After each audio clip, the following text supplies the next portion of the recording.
दीवाना अकेला recording studio Kahalgaon.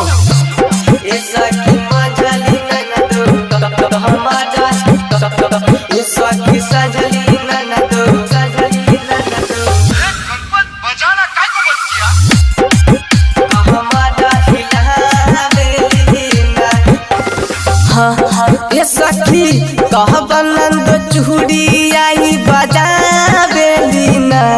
ये सखी कह बनंद कह महाराई हिला बेलीना। ये सखी कह बनन नदी देहिया मचका बेलीना। ये सखी कह बनन नदी अखियाँ ही देखा बेलीना। ये सखी बड़की नंद चूड़िया कनका बेलीना। ये सखी मंझली नंदो कहमारा हिला बेलीना। ये सखी संझली नंदो देहिया मचका बेलीना। ये सखी मंझली नंदो संझली नंदो देहिया मचका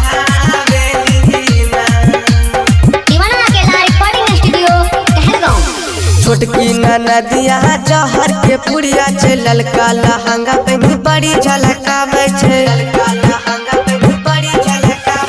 डीजे वाला भाई जी के हाथ में नया आवे छे। बड़का मोबाइल से फोटो खिंचवावे छे।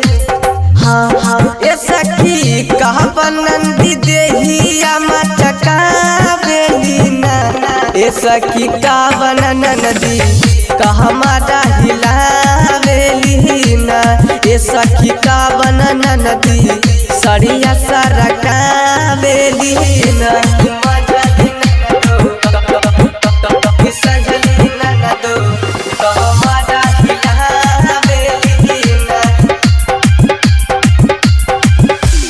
मंजली ननदो खाली छौड़ा पटावे छे। मेकअप लगा के हाउ कनखी दबावे छे। रे सखी छोरबा सबे के ही बड़ी कसावे छे। ऊपर वाला दोनों फीलिंग करवावे छे। मलबी महदन के ई गाना हई बजै छै। सहबे नंद डांस करबै छै।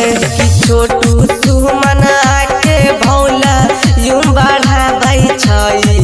सबसे बेस्ट कमर हिलबै छै।